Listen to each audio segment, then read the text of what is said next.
नमस्कार, मैं पंकज प्रसून। दोस्तों, जिस वक्त मैं ये वीडियो बना रहा हूँ, एक के बाद एक बड़ी खबरें आ रही है। चंडीगढ़ मेयर का चुनाव बीजेपी ने जीत लिया है। बीजेपी उम्मीदवार मनोज सोनकर ने आम आदमी पार्टी और कांग्रेस के उम्मीदवार को 16 वोटों से हरा दिया और कांग्रेस और आम आदमी पार्टी के 8 वोट इनवैलिड हो गए। जो इलेक्शन ऑफिसर थे वहां, अनिल मसीह, उन्होंने 8 वोट रद्द कर दिए। दूसरी बड़ी खबर यह है कि आप में से कई लोगों ने रंजीत श्रीनिवासन का नाम नहीं सुना होगा। केरल में आरएसएस के वर्कर थे और बीजेपी ओबीसी मोर्चा के नेता थे। इनकी हत्या कर दी थी और उस हत्या के जुर्म में पीएफआई के 15 लोगों को फांसी की सजा सुनाई गई है। पहली बार ऐसा है कि केरल में किसी राजनीतिक कार्यकर्ता की हत्या का आरोप पहले पीएफआई पर लगा और पीएफआई ने केस लड़ा और 15 लोगों को फांसी की सजा सुनाई गई है। यह बेहद महत्वपूर्ण खबर है। तीसरी बड़ी खबर यह है कि आज एमवीए गठबंधन की, महाराष्ट्र में महाविकास अघाड़ी गठबंधन की बैठक होने वाली है सीट शेयरिंग को लेकर, और इसे लेकर संजय निरुपम ने एक बयान दिया है। संजय निरुपम ने कहा है कि महागठबंधन या महाविकास अघाड़ी बचाने की जिम्मेदारी कांग्रेस की है। कांग्रेस को यह सोचना है कि किसे कितनी सीट दी जाए। कहीं ऐसा ना हो कि महाराष्ट्र में उद्धव गुट को और शरद पवार गुट को आपने कम सीट दी और वो फिर कहीं दूसरी ओर चली जाए। खौफ, बहुत बड़ा खौफ है कांग्रेस के अंदर। ये सारी कहानी एक तरफ और दूसरी कहानी उससे भी बड़ी, वो कहानी हम आपको बताएंगे, लेकिन उससे पहले आप हमारे चैनल को सब्सक्राइब कर लें, इस वीडियो को लाइक कर लें। दोस्तों, नरेंद्र मोदी की सरकार ने अपने 10 वर्ष के, अभी 9 वर्ष ही हुआ है, लेकिन अपने 2 कार्यकाल के दौरान किसी भी राज्य में राष्ट्रपति शासन नहीं लगाया और इस रिकॉर्ड को वो बड़े फक्र के साथ बताते हैं। लेकिन एक राज्य में परिस्थिति बन रही है, वो राज्य है झारखंड।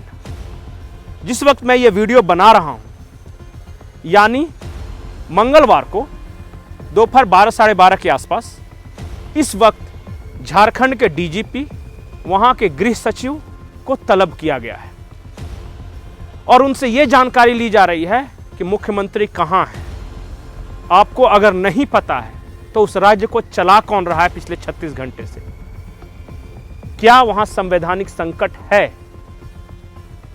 जब जिस तरह से तलब किया गया है, उसके बाद यह संभावना जताई जा रही है कि कहीं झारखंड में राष्ट्रपति शासन की तैयारियां तो नहीं चल रही, क्योंकि अगर मुख्यमंत्री हेमंत सोरेन खुद नहीं सामने आते हैं, 36 घंटे के आसपास होने जा रहे हैं, अगर गृह सचिव ये कहते हैं कि उन्हें जानकारी नहीं है कि मुख्यमंत्री कहां है, अगर राज्य के डीजीपी ये कहते हैं कि जानकारी नहीं है, अगर ये दोनों इस सवाल का जवाब नहीं दे पाते कि 36 घंटे से इस राज्य को चला कौन रहा है, तब संभावना बनती है कि झारखंड में राष्ट्रपति शासन लागू हो।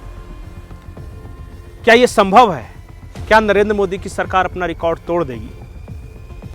अभी फिलहाल स्थिति यह है कि झारखंड की राजधानी रांची में मुख्यमंत्री हेमंत सोरेन के आसपास धारा 144 लगी हुई है। परिंदा पर नहीं मार सकता, वहां पे रोका जा रहा है सिंगल 2 व्हीलर गाड़ी वाले को भी। इसी तरह जो राज्यपाल जहां रहते हैं राजभवन, उसके आसपास भी धारा 144 लागू है। उसके अलावा जो रांची में जो ईडी ऑफिस है, उसके अलावा धारा 144 लागू है। माइक पर अनाउंसमेंट किया जा रहा है। आप खुद देखें कि प्रशासन क्या अनाउंस कर रहा है धारा 144 को लेकर। मीटर की परिधि में प्रवर्तन निदेशालय डोंडा रांची के कार्यालय से 100 मीटर की परिधि में यह धारा लागू की गई है।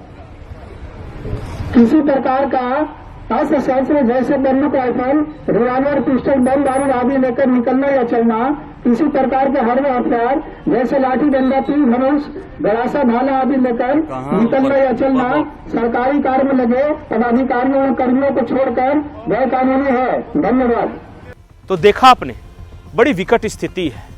एक राज्य का सीएम लापता, वहां के गृह सचिव और डीजीपी तलब, वहां राष्ट्रपति शासन लगने की संभावना। इस बीच जितने भी विधायक हैं, कांग्रेस के हों या झारखंड मुक्ति मोर्चा के, उन्हें कहा गया है कि आप with bag and baggage Ranchi में आकर डेरा डालो, आपको लंबे वक्त तक रहना पड़ सकता है।